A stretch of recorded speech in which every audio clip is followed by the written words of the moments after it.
Lalu bagaimana penanganan korban bencana banjir di Aceh? Kita langsung bergabung bersama kami, tepatnya lokasinya di Aceh Tamiang bersama produser lapangan CNN Indonesia Irin Wardani di lokasi. Selamat sore Irin, Anda tengah berkumpul bersama anak-anak, apa yang Anda lakukan bersama mereka dan sejumlah relawan lainnya, silahkan.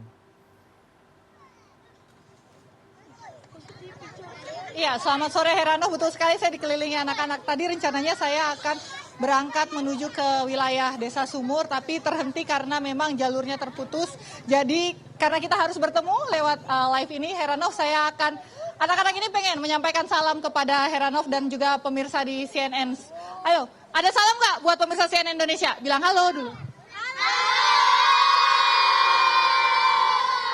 Ini kenapa main lumpur nih? Kalau dilihat main lumpur, kenapa pada main lumpur?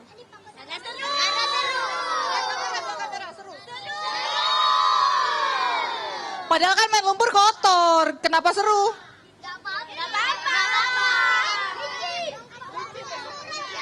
Nah, ini kan ada pesan nggak buat Pak Presiden? Apa tuh pesannya? Kalau Pak Presiden kesini mau ngapain sih? Mau minta Presiden ngapain? Minta iPhone. Oke, yang lain. Minta rumah. Minta rumah. Kenapa minta rumah? Rumahnya kenapa? Rumah di Tanjung. Kenapa rumahnya? Rumah Tanjung. Hancur semua, nggak tersisa. Ada. Terus kalian tinggal di mana nih? Tenda. Nyaman nggak tinggal di tenda? Nyaman. Banyak nyamuk ya? Iya. Oh, jadi ini pesen nih buat Presiden. Makannya gimana makannya? Makannya. Ya. 3 kali sehari nggak? Enggak. Yang ada aja ya? Ya. Jadi kangen rumah ya? Ya. Selain kangen rumah, kangen sekolah nggak? Kangen. Ada yang nggak kangen sekolah nih kayaknya? Ada? Ada? Wah, parah. Yang kalau mau sekolah lagi mau ngapain? Belajar. Udah kangen belajar ya? Iya.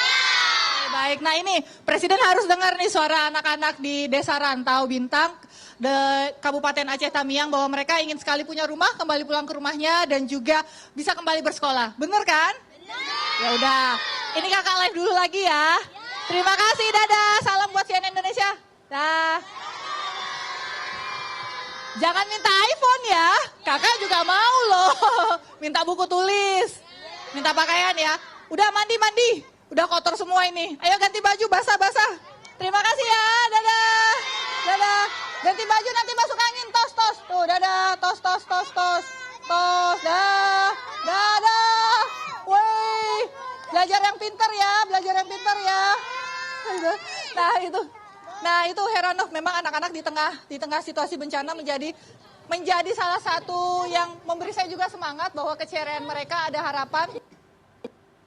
Nah, selain itu di wilayah Rantau Bintang ini, terima kasih, juga telah dibangun jalur-jalur listrik, tidak hanya di Rantau Bintang tapi juga di Babo. Di Babo juga sudah dibangun jalur listrik, karena memang selama 3 minggu ini jalur listrik menjadi salah satu hal yang paling diutamakan untuk pembangunan infrastruktur. Di sini Heranov tidak ada sama sekali sinyal provider apapun, tidak bisa masuk, kami harus mengandalkan saluran lewat Starlink seperti itu, komunikasi total terputus, warga juga, ya ini di hadapan saya ada warga yang hidup di gubuk-gubuk sederhananya mereka. Halo Bu, sudah makan belum Bu? Belum makan hari ini karena memang warga bantuan belum masuk secara penuh di sini, masih mengandalkan bantuan dari relawan, bantuan dari pemerintah belum ada sama sekali, bahkan sepanjang jalan ke arah sini saya tidak melihat ada tenda-tenda bantuan dari pemerintah, Herano, sehingga memang bantuan untuk warga di sini masih mengandalkan dari para relawan yang rata-rata datang dari luar daerah, terutama mereka mengatakan saudara-saudara mereka yang berada di wilayah Sumatera Utara masuk satu persatu untuk memberikan bantuan. Memang diharapkan infrastruktur jalan ini cepat segera diperbaiki dan juga saluran listrik agar mereka bisa berkomunikasi dengan dunia luar, dan anak-anak seperti harapan anak-anak bisa kembali sekolah, karena sepanjang perjalanan tadi tidak ada satupun sekolah yang utuh. Seperti yang kita tahu, sekolah harusnya menjadi tempat yang aman, trauma healing buat anak-anak. Kalau itu, saya gambarkan. Jalannya seperti itu, Heranov, jalan menuju ke Desa Rantau Bintang. Di belakang saya itu adalah jalan menuju ke Sekumur.